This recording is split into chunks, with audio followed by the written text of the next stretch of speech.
Hello fellow sim racers, Project Cars 2 fans and YouTubers that mistakenly thought this video was about the Dutch neoplasticism movement. I'm having so much fun with the BMW M1 Procar at the moment that I thought I'd do a quick follow-up video to my race at Brands Hatch.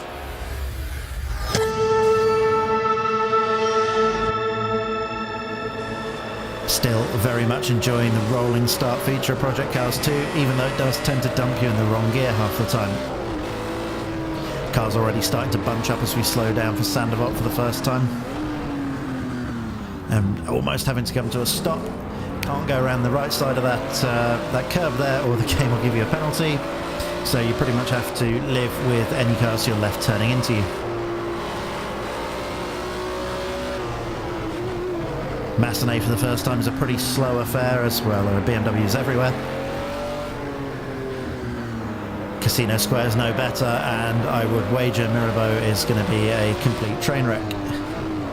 And moving across at the last moment there, and we have to patiently queue. Oh, maybe not that patiently queue.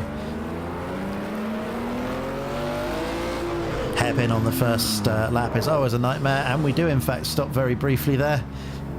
Never going to find a way around the outside there, but sometimes just moving forward feels like progress. Finally able to unleash the BMW. Into the tunnel for the first time.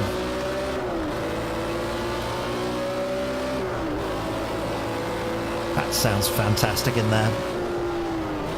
Take it gently, snatch brakes slightly as we brake for the Nouveau Chicane. Not sure why it's still called the Nouveau Chicane because it's been there for at least 2 decades now.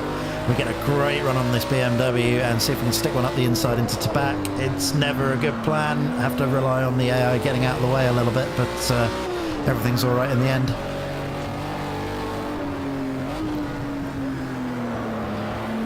Swimming pool chicanes are really good fun in this car.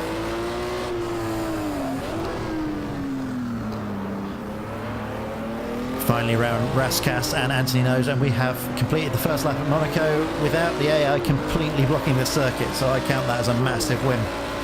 Now, if you've ever googled the M1 Procar, you've likely seen images of Piquet et al. Thrashing these beautiful machines around Monaco, and honestly that's why I'm doing this video.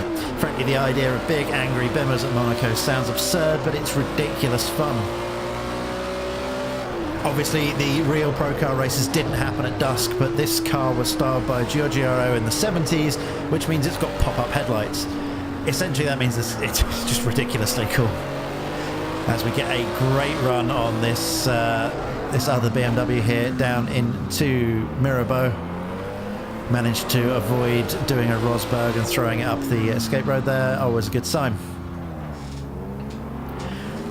Also, we're doing this race at dusk because, well, Project Cars 2 has got day to night transitions and it looks absolutely sublime when the lights are out, particularly in a place like Monaco where, well, there's lots of trackside lights. Honestly, the idea struck me to do this video a couple of days ago when I had time to sit down and do a quick practice run to get my eye in. It had me grinning like a Cheshire cat. This car at this track at this time of day is absolute perfection. I've had my fair share of negative things to say about Project Cars 2, but this is great as we have to back off this time and think better of trying to throw one up the inside into Tabac there. We're only doing a 4-lap race. There aren't going to be too many opportunities. We have to take them when we seize them, but frankly that was a non-starter there. So a little bit about the livery. Confession time, I actually went to art school and I'm a big fan of the De Stijl movement and in particular Pete Mondrian. So when I realised that Project Cars 2's got a Mondrian inspired art car livery for the M1, I knew I'd have to do a video at some point. And well, the idea of Mondrian at livery at Monaco seems somehow fitting, as I imagine the Principality's got more Mondrian owners per capita than any other country. Does anyone know what happened to the Andy Warhol M1 art car? I guess it's in a museum somewhere, but yeah, I'd love to see it sometime. If anyone knows where that is, please let me know. Huge amount of tyre squeal there. As we get, well, Casino Square completely wrong. We're a long way back, but we're running out of laps, so we'll throw it up the inside into Mirabeau anyway. Look to our left and he's gone, thankfully. AI not quite as compliant as the Assetto Corsa ones are, but they do some interesting things sometimes, it has to be said. Running a little bit wide into the tunnel section as we get Portier a little wrong. It's compromised our run down here. Just about snatch a break slightly on entry, and oh, that green liveried car completely bangs it into the wall and we've got nowhere to go.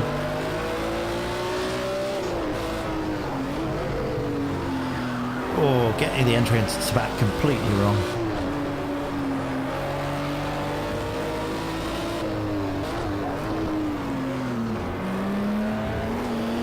Almost having to stop completely through the swimming pool section as the AI doesn't really know where it wants to be.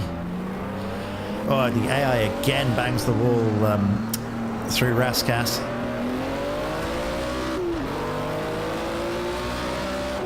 Monaco very much proving to be a difficult track to overtake it, as you'd expect. Final lap. Stay focused. Keep on it up to the flag. Your final lap. We get a great run on the guy in front through Sandoval, but it's going to be very difficult to make anything stick through this section. Oh, we give the guy in front a little bit of a tap to make ourselves some room and try and get the car stopped into Massenet. Understeer a little bit and manage to keep out of the guy. And by the time Casino Square comes up, we have got the job done.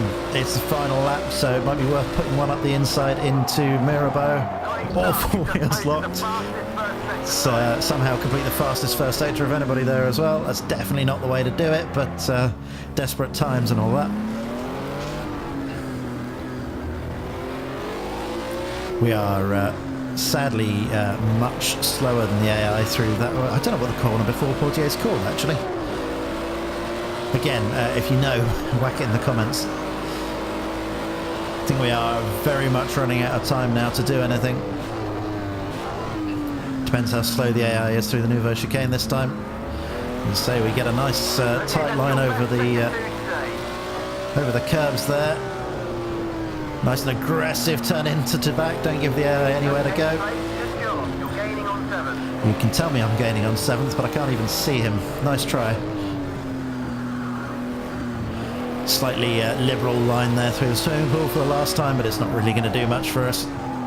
Oh, nearly lose the car. Anthony knows for the last time. Take it a little bit more gently. And there you go, that's Monaco in a BMW M1. So I managed to make my way up to P8 from 16th. Not bad for Monaco, though obviously some of those overtakes were pretty forceful. I'm probably not on the AI's Christmas card list anymore. Anyway guys, thank you for sticking around to the end of the video. If you've enjoyed this little bit of Monaco madness, please consider subscribing to the channel and hitting the like button. As always, thank you for choosing to spend your precious free time watching this video, guys. It is truly appreciated. Anyway, see you next time, guys, and enjoy the rest of your day.